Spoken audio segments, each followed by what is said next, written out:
From the darkest corners of Tumblr comes a podcast where you take two of your favorite fictional characters, get them together, and ask, do you ship it? Do we ship it?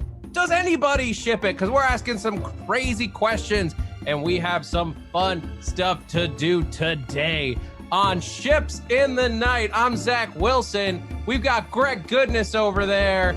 You, us, all of us, we're working together. Guys, it's a brave new world, and we have to work together. We need to align ourselves, and we need to work towards a common good. And that's what we're doing here at Ships in the Night. Oh, yeah. I mean, look, if there's anything that can possibly be beautiful and lovely in this world, because look, we've got a lot of questions about what can be beautiful right now. We got murder hornets. We can't. God, guys, they're everywhere. We need love more than ever. Yeah, and I refuse to find love for the murder hornets. I'm drawing a line at the murder hornets unless we did a ship of murder hornets and COVID-19. That could be interesting. I could be interested in that one, but that's for another day. For now, I feel bad even making that joke. Hard pass. For now, let's welcome to the podcast, back to the podcast, actually. He is a very funny comedian. You might have seen him on TikTok claiming that the earth is different shapes than it really is. It's Sam Horwitz. Sam, turn your video on. Come back on. Thank you. Hey, Sam. How are you doing today? Good. Thanks for having me back. Oh, I mean, we got plenty weird last time, and I know we're going to get weird tonight. Yeah. Wait, did we talk about Squirrel Girl last time? Is that what happened? I think we did. Yeah. Yeah, she's my favorite. Yeah. She would know how to defend killer hornets for sure. Oh, yeah. One person who can save us. That's an excellent point. If Dorian Green can take down Thanos and Doctor Doom, she can take down anything. Oh my God. She's amazing. And she'll babysit that night just to make some extra rent money. Oh yeah. All right. Let's dive into our first ship of the night. And thank you to everyone who's joining us on Twitch as well, as we're live on the Pack Theaters Twitch channel. Our first ship of the night. We are going to investigate the love between Shredder from the Teenage Mutant Ninja Turtles. And I need some heavy breathing from somewhere because we're talking about, there it is, Darth Vader from Star Wars. Shredder and Vader. We got to ship it together, come up with that beautiful, beautiful, lusty fanfic. Oh, man. What are you guys thinking? That's a lot of capes. A lot of capes, but I will say both very safe characters during the time of COVID-19. Lots of facial coverings, no breathing on each other. Mm-hmm. Like, if anything, these were trailblazers. They knew what was coming, and they were getting their fashion on point ahead of time. Yeah. I think that was probably whoever sent this into us was probably looking at them like, these two just sexy daddies that like know to wear masks when they go out in public. They know the rules, they're obeying the rules, and so each of them deserves love just for that. Like Shredder's like super ripped and like just all like, I don't know how he's so toned, and then like of course Vader's like kind of mixed robot, so it's kind of like a weird, I don't know, man. Is Vader shredded under that all that mechanical stuff? I mean, I know he doesn't have arms, he doesn't have limbs. They're pretty all burnt up. Yeah, but like, yeah. Is he? I don't know, man. He's all nubs, right? Isn't he all nubs and like some sort of like burnt skin? And then, but I remember Anakin wasn't like some butch like ripped dude. He was just some sort of like skinny, like he's like a Timothy Chalamet. Wasn't, but. I mean, that doesn't mean he doesn't have shredded abs underneath, despite the limbs. Yeah, maybe. A few crunches. You don't really need it when you have the Force, right? Like, you know, what if someone asks you to move, it's not like you're going to be embarrassed because you couldn't hold up your end of the refrigerator. You know, you're just going to use the Force and then you'll be good to go. I will say, I think this does posit maybe an interesting meet cute scenario in which Vader is sort of feeling a little bit insecure about his body. He's seen all of these ripped Hollywood types and all of these other villains who are just like super jacked. And he's looking at his quarantine body like, I've been eating a lot of pizza lately. I've been bad. I don't know. I could do keto, but I don't know. I don't want to pee on those little strips, you know? Yeah, good point. Who's peeing on strips? Dude, you don't know the keto lifestyle. That's like a key component of that. Is really? I have a lot of Googling to do when we go off the air. I have questions that we don't have time for. Okay, so these Lord two... Vader, you can drop at least 15 pounds. You just need to pee on this little strip. So I guess these are that's a very problematic relationship. I'm not a big fan now. I think whatever my thoughts were before has changed now. Oh, because you don't want Vader to get healthy, you bastard. Well, I mean, I just don't want him to be, bullied into being healthy. I want him to do it on his own accord. It's like doing the dishes.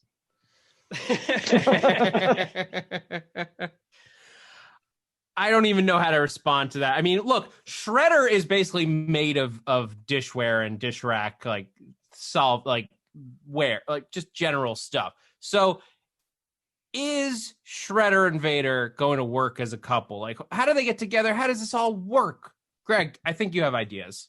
Yeah, man. I mean, look, part of Vader's job, I think, is recruiting other bad boys to join the Empire Alliance. Like, listen, they have an entire clone army at their disposal, but even that, like, you've seen those guys. They're terrible shots. They're losing so many stormtroopers. So eventually, like, purely from an HR standpoint, you have to go out and scout people. You have to bring in new talent and new middle managers that you replace because you choke them to death for, doubting your faith or whatever the line is. I haven't seen them in a very long time. Vader knows what's up. I mean, he knows he needs like allies. I mean, look, he knows the stormtroopers are terrible because in Empire, he goes out and gets like a rogue gallery of bounty hunters to hire to go find Han. Like, that's where Boba Fett came from. So I could see Shredder if we say that Vader like found Shredder on like Krang's planet or something, because let's not forget that the turtles go into space all the time too. He finds Shredder and is like, I need your help to track down my rogue son. I mean, I think Shredder like would be great, but Shredder can't bring his friends. Like, that's one of the things, like, where you're like, if you have a relationship, it's like great, but then when you go outside the relationship and meet your SO's friends, it's like, that's a huge turnoff. Like Bebop and Rocksteady, I think that's a huge turnoff for Darth Vader. I don't think they would be very apt to any mission that Darth Vader would hand to them. Shredder hates all of his minions, though. Exactly. From the cartoon canon, he's always like, "Oh, you fools!" Like Bebop and Rocksteady are not very smart people. So if anything, maybe he looks at this as like a fresh start. He's like, listen, I've just been, I don't know. I've been pursuing the turtles so long. I'm not even sure why I'm doing it anymore. It's just, he's having the like, do I move out of LA conversation. It's like, I've been stuck inside this technodrome for so long. Yeah, exactly. It's like, I'm a pretty high level in the Foot Clan, but like, what does that even mean, Maybe I'll just freelance as a graphic designer or something. Yeah. So here comes this guy, Darth Vader, who really admires him and is all about him. And like, my God, Shredder, you have such ripped abs. Like, teach me how to do it.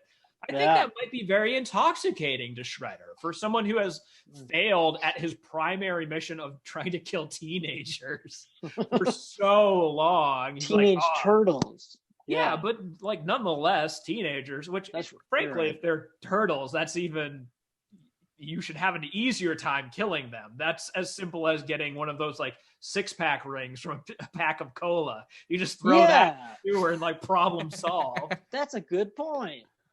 But Vader can't do it, or Shredder can't do it. So he sees Vader. He's like, aha, fresh start, right? Interesting. Yeah. How would he do in that galaxy, in the Star Wars galaxy? I think Shredder would do pretty well. I mean, like, fit in look, well. Oroku Saki is like, at the end of the day, he's a samurai, and Star Wars is basically samurai in space when you get down to it. Like, that is what George Lucas was doing. He was doing a samurai story, the hero's journey in space. That's all it is. So I think he like figures out the code of the Jedi and the Sith very easily. Just like, oh, I can slide into this. And he has enough discipline that he could like figure out how to use the Force. Right. Shredder with a lightsaber. That's freaking scary as hell. Does Shredder become Vader's apprentice or his friend? Well, I mean, are you allowed to do that? Like, isn't that like unprofessional? Like, you're HR department on the Death Star is like, listen, Lord Vader, we know you like to do things your way, but you're getting way too close. I think right away, dude, you skip right over all of that sort of friendship buddy thing. These two are so powerfully attracted to each other right from the get-go that I agree.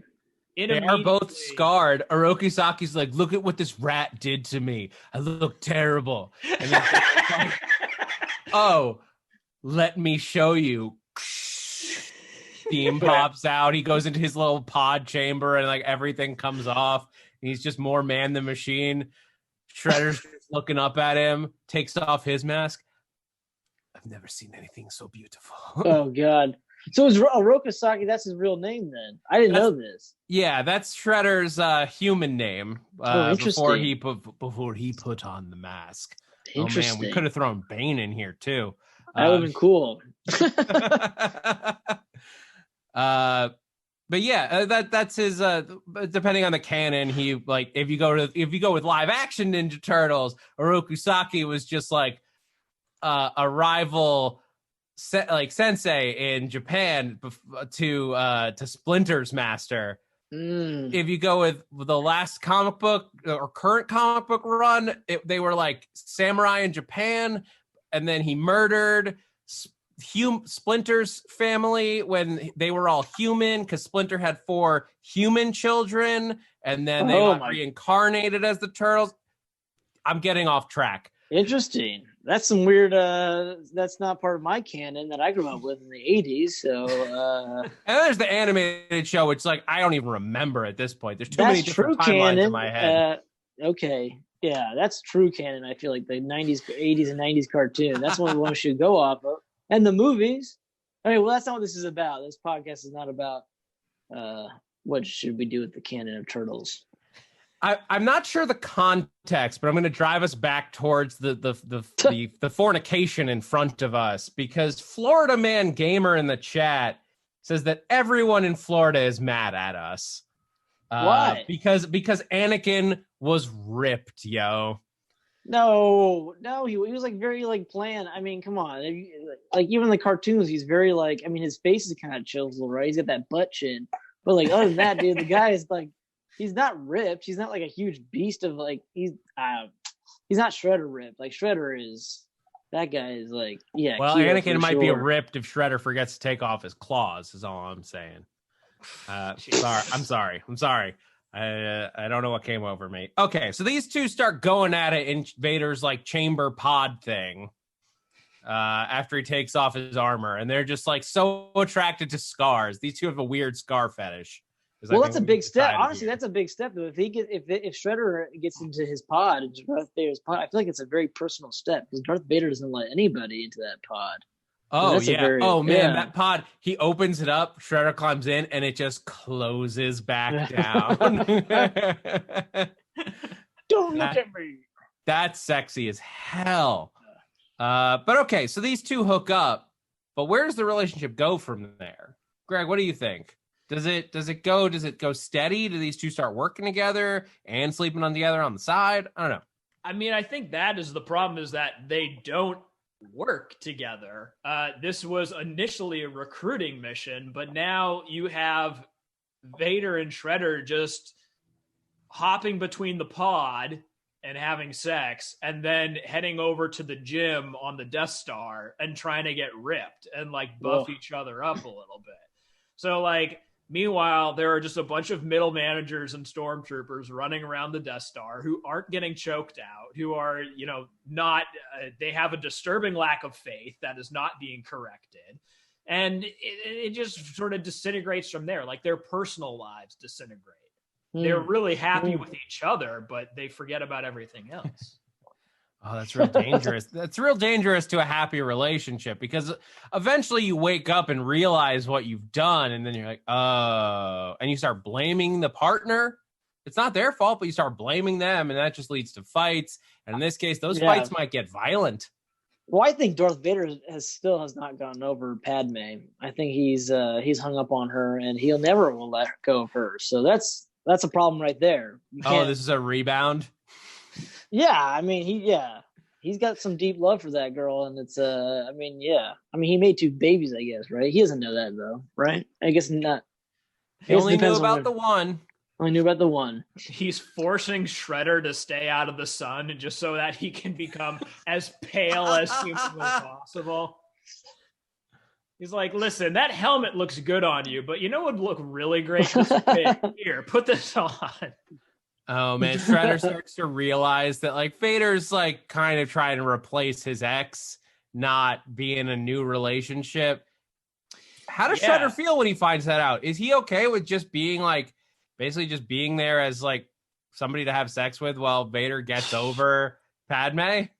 I think he's hurt at first, but you know, honestly, I think eventually they're both gonna be like power hungry, and they're both gonna be trying to fight for top dog. It's like, I mean, it's a classic Sith dynamic of like you eventually have to try to kill your master.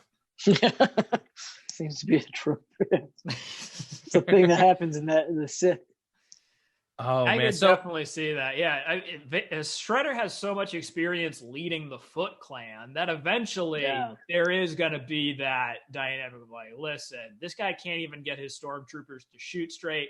He has people defecting and going over to the light side. Like the stormtroopers are, at least within the new lore, they're going out and now fighting for the rebellion. Like, we got to get this shit on lockdown. Say what you will, at least there was never a Foot Clan soldier that ever showed up in the Turtles' hideout and it was like, hey, I decided I want to fight with you guys. Very true.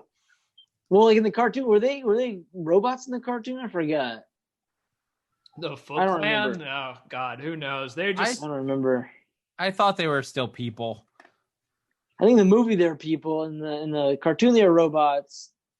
I don't know. Who knows? Sorry, my brain's not fully with it. Here's the thing. I'm just picturing this like epic Duel of the Fates style battle where Shredder has like become fully force sensitive and is like he's wielding a white lightsaber against Vader's red.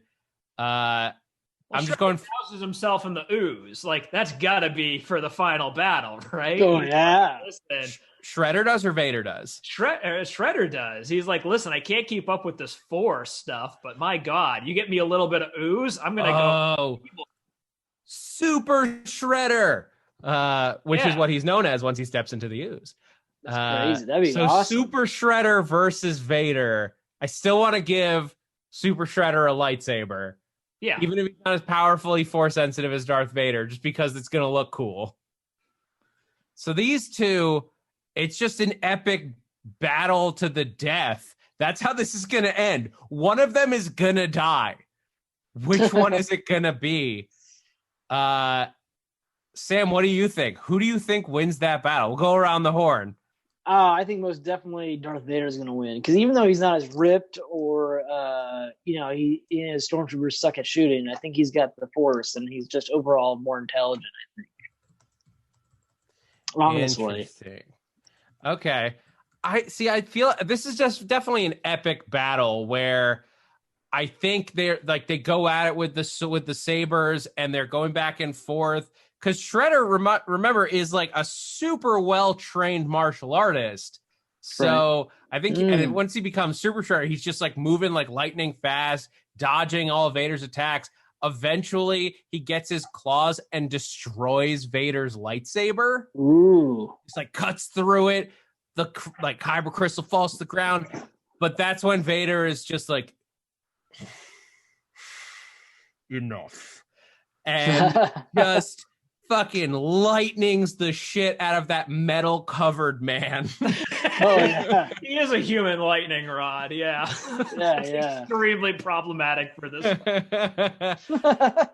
Vader just goes up in a blaze of electricity and just crumples into death. And Vader walks away into the sunset. One of many sunsets. There's like 5 different suns setting in the background. Oh yeah, he's walking for like 45 minutes. Like, Jesus Christ, the sunset will not go down. 5 hours later, I give up. I'm going back to the Death Star. Oh, this is going to have terrible implications for the turtles down on Earth, because if they don't have anyone to fight against, they're just going to get like real into Fortnite, maybe do an Adderall. Like, I feel like without any direction, those guys are they're in trouble. They got Krang. Krang will keep them busy. I haven't done like a grown-up Ninja Turtles yet. Like they did like grown-up Rugrats, but they haven't done grown-up Ninja Turtles yet. I feel like that's all grown up Ninja Turtles. Yeah, I don't understand. Like that's cool. Yeah, maybe it's depressing. Turtles. Yeah, maybe the reality of them as adults is kind of depressing because like who are they hooking up with? Wasn't like that was a sketch somewhere? Was it? Well, the retirement age Ninja Turtles. It must be. I want to say it was A-OK, which we'll just plug away on this channel. Go visit A-OK over on YouTube. Yeah. All right. It ends in death and destruction. That's all that we need to know, right? Yeah. Like they have pretty tender, loving sex, like that is healing on the inside, and they immediately undo all of that healing with physical violence. One little thing sets them off. And what? And smash. Yeah, exactly. Yeah. So the big question we got to ask at the end of any fanfic: do you ship it? You guys in the chat who are watching, as we give our answers, you got to let us know. Do you ship it, Vader and Shredder? Greg, I'm going to start with you. You know what? I do ship it mostly just because I want to see what happens to the Teenage Mutant Ninja Turtles while Shredder is gone. Like, that to me is the more interesting story, is that eventually the Turtles find out that he's gone. They're like, wait, so he's doing some like personal growth and like expanding himself as an individual? Guys, do you think we're in a state of arrested development because our entire persona relies on the idea of fighting this enemy? I don't know, man. Have any of us applied to college? Like, oh my God. Sam, what do you think? Do you ship it? Yeah, I think I ship it. Yeah, I think it would start off really strong. I think that's my thing, and I think it would be very passionate at the beginning. All those capes all into one, you know? I think it's just one big cape. Purple and black. Oh man, we didn't even talk about the fact they're both just like running around in capes, getting they're swapping capes, getting all naughty and stuff. I ship it. I ship these mask wearing, cape wearing, just so good weirdos. I want to see stormtroopers are like, we saw it coming. Shredder was wearing Vader was wearing a cape this entire time. Like, it just makes sense. Yeah. I know it ends in death for at least one of them, but I think it's hot. I'm into it.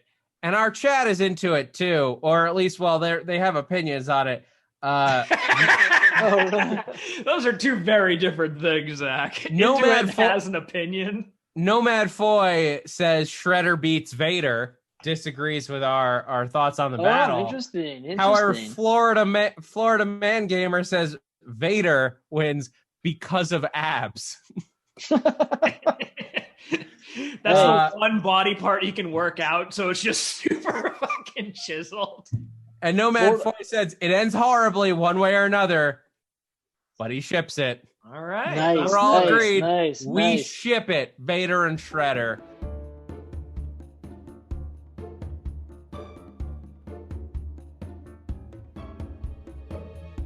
That was super fun. But we got another ship that we got to investigate here. We got to make sure we leave enough time for it, because this one's, I don't know, this one's going to be a little harder to figure out. We're talking about Sandy from Grease, from Grease the musical. All right. And maybe this guy also should have been thrown in with the Shredder conversation. But Wolverine, Whoa. Sandy from Grease, and Wolverine. First thoughts. This is a strange. Yeah.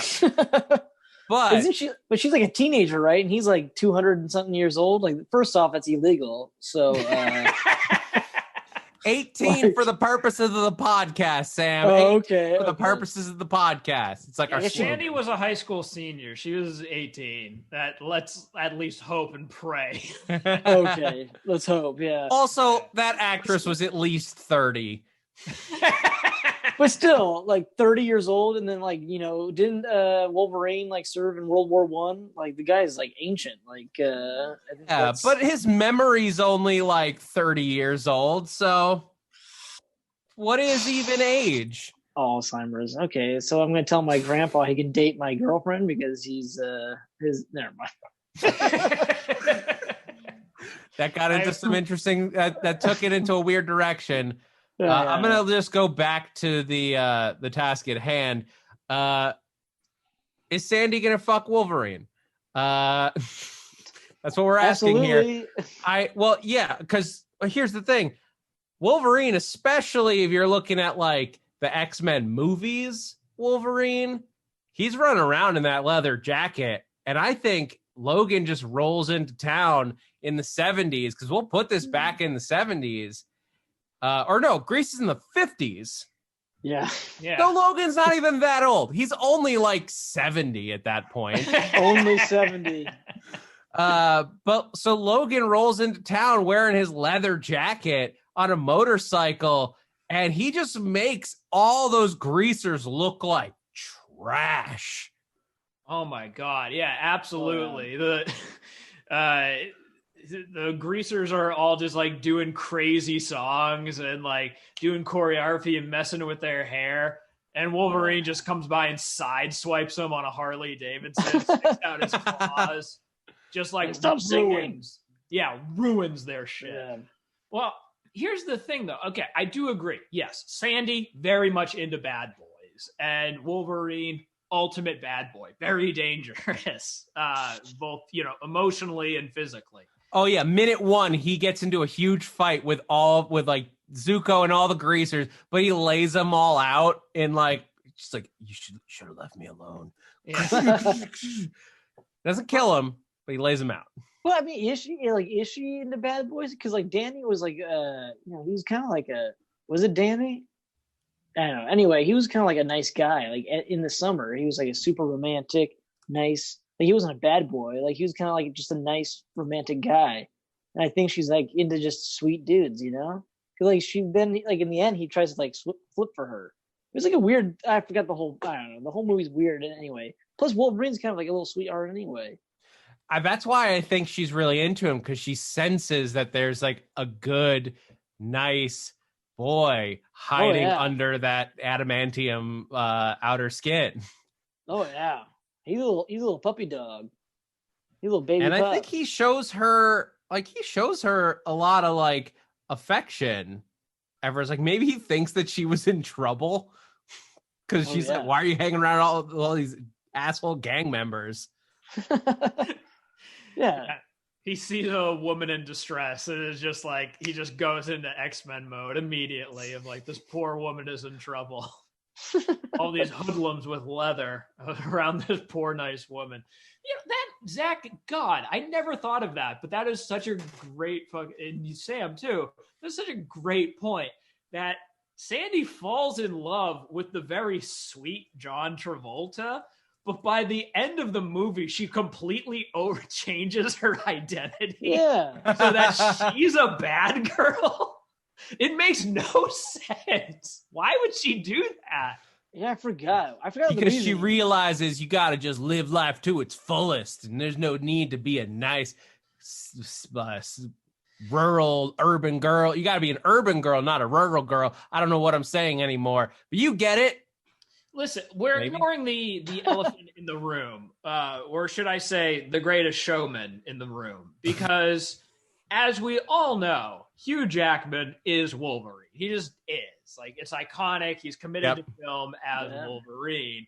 Hugh Jackman, baby, he's got pipes. We have seen him belt out, like, good point, many a fucking tune. Greatest Showman on Earth, Les Miserables. Like, I think maybe that's what causes her to really fall for him. Like, if she's all about these fancy musical numbers, which, like, granted, sure, Grease is memorable, but it's no goddamn like Les Miserables. Like, it's so.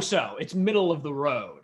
Right. So you have these guys who are like kind of dangerous, but not really, kind of good singers, but not really. And then you just have Hugh Jackman, the most dangerous individual on the face of the goddamn planet, and just the range on that. We're talking octave jumps and like falsettos, baritones, anything. The guy can do it all. And she just falls for him from there. He was great in The Boys from Oz. That was a great musical. That's where he played a closeted homosexual going to Broadway. Okay, well, I don't know if you've seen the movie Grease, but all of those dudes are closeted homosexuals. So if she has a type, then Hugh Jackman definitely fits the bill there. He's great. Yeah. And he also has abs, yeah.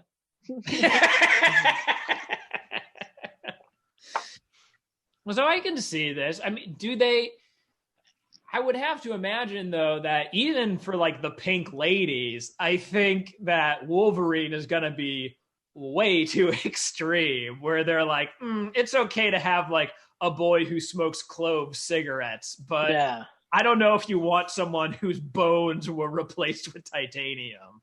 They wouldn't know how to handle it, yeah. I mean, so here's the thing. I think that we're figuring out this story, like, how does it all go? How does this, like, what's the fan fiction here? The problem is, like, I think Wolverine rides into town and he doesn't just ride in by himself. It's not like just Wolverine gets dropped into the town that Grease is set in. I think he comes with him, and like the whole X-Men universe is like in tow. Like, there's like the Cyclops is there, the Sentinels are attacking them, and all of a sudden all these Greasers are like, what the hell's going on in here? I gotta get my car and get out of here. They dented Grease Lightning. Magneto just destroys every car in town, crumples it into a tiny cube.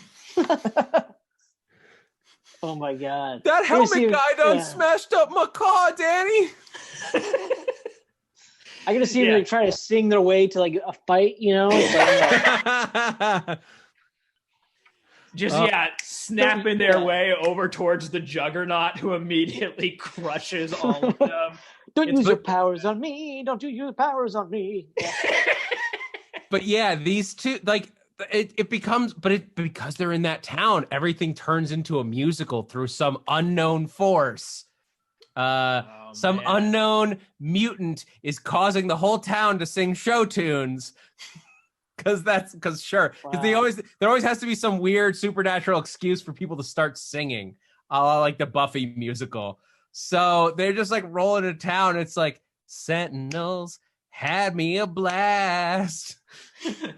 And then a Sentinel literally just blasts them apart as their town explodes. Wolverine, cute as can be. I see it. I see it all happening in front of me. Don't pay attention to my singing voice. Just listen to the words that I'm saying. You could write a whole album. A whole musical.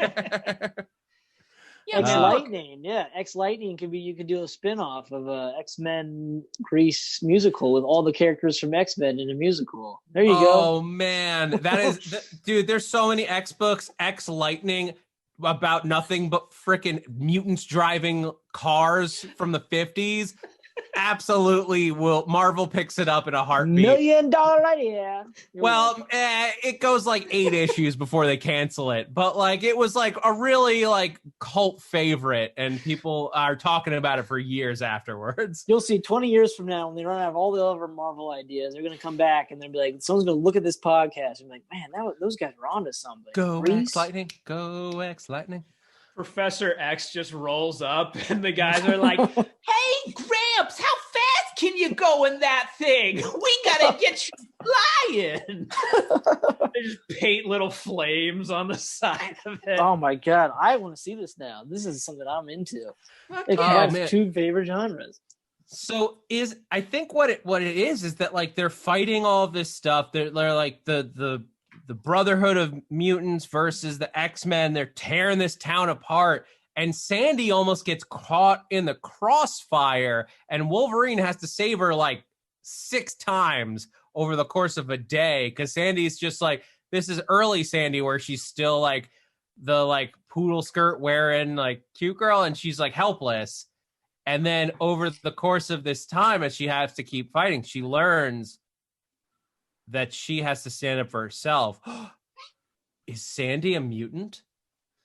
I think even if she's not a mutant, which I very much like the idea that she is, and that's her like superpowers, that she can transform into Dark Sandy at any given moment. Oh no! Oh, well, the end the car flies. Is that what you're gonna say? I was gonna say, if Sandy's the one who made this whole place a musical, because that was her power. But at the end of it, she gets corrupted by the Phoenix Force. Ooh. Coming in, because that's reality manipulation. The Phoenix Force is going after anyone that powerful. So she becomes Dark Sandy.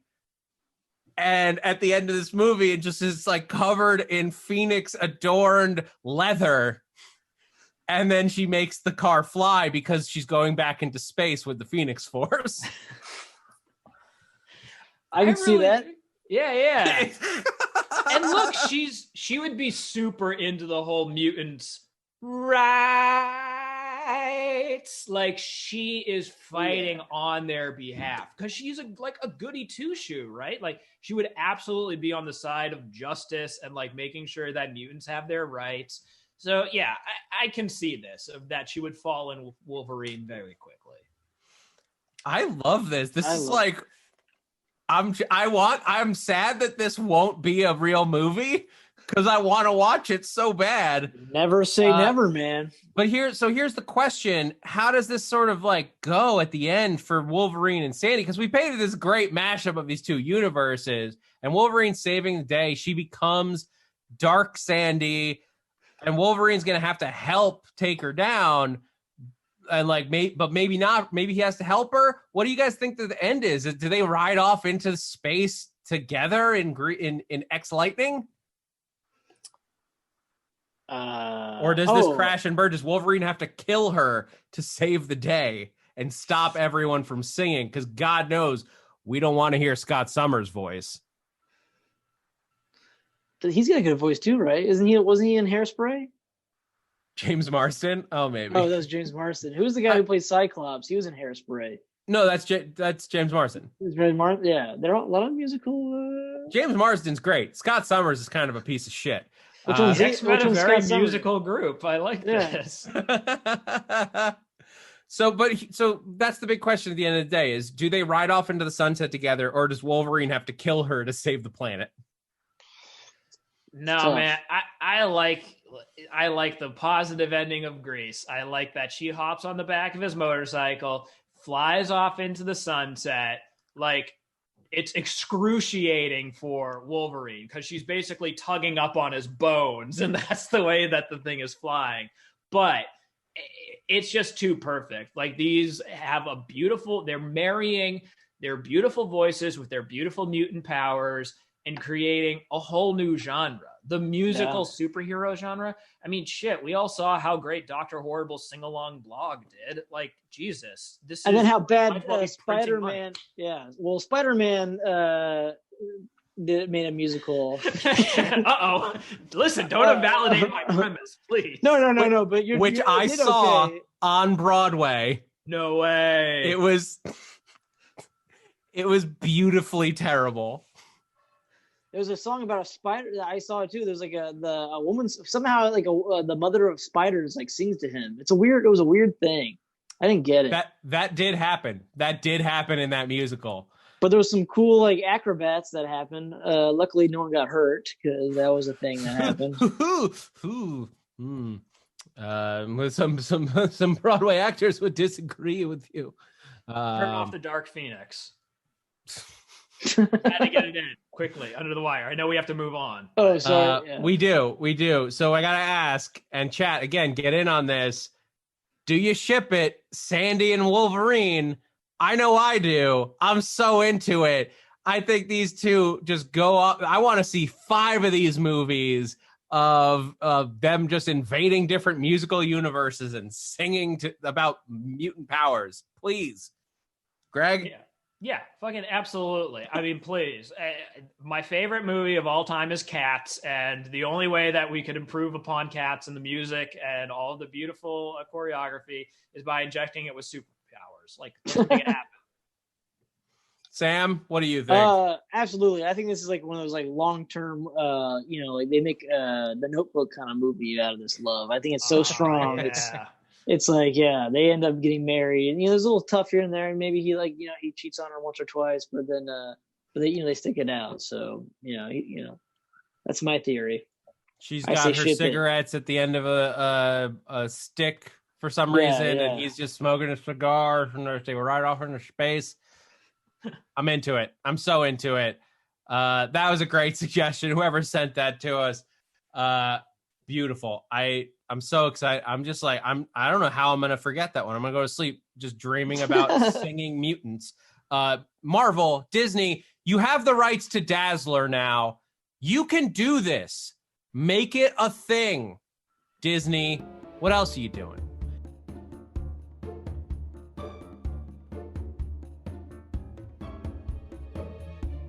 Before we wrap up, we've only got a few minutes left, but we got to make time for our matchmaker segment. We got to open the doors. Sam's got a single from fiction that we need to find love for. Sam, tell us about your friend that you brought into our matchmaking. I brought Johnny Quest. I don't know if you guys remember him. He was like a cartoon from I guess the Hanna-Barbera era, where it was like a young little white boy, little blonde boy who'd go on these crazy adventures with his best friend. What was his name? I can't pronounce his name. Haji, yeah. And then he would go, but then his dad's like really good friend, like his dad's like really good friend, the professor, and it was like just those two guys were like traveling around the world, and but Johnny was like, that's who I brought in. And then they made like a new series like in the 90s, but it was kind of weird.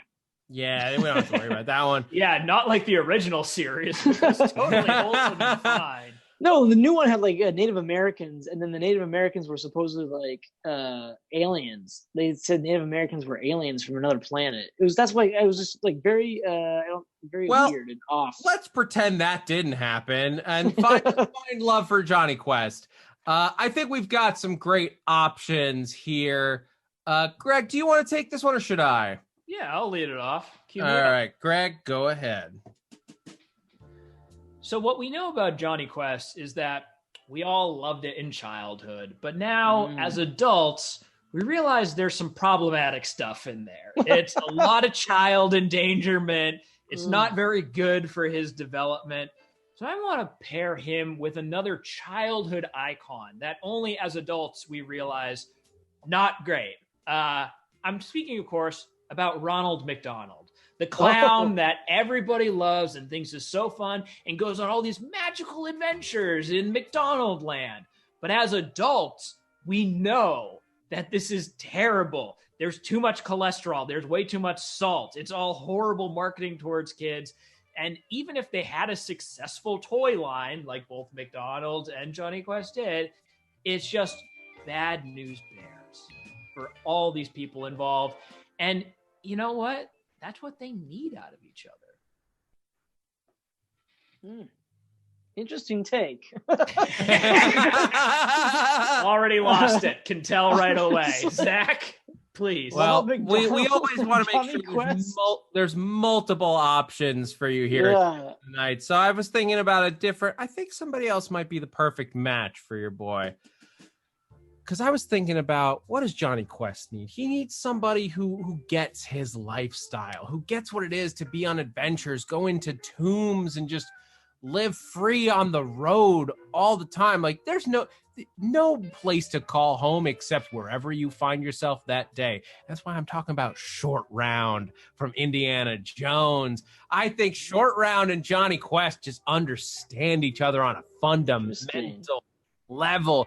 These two are just going to kick it off. They're going to be going off on adventure after adventure. They don't need their dads no more. They don't need Indy. Johnny doesn't need Mr. Quest. They're just going off on their own. They're finding themselves into the darkest corners of places, and that's where they really just hit it off. And then as they grow old together, go into adulthood, these two just, whoo boy, those tombs are NC-17.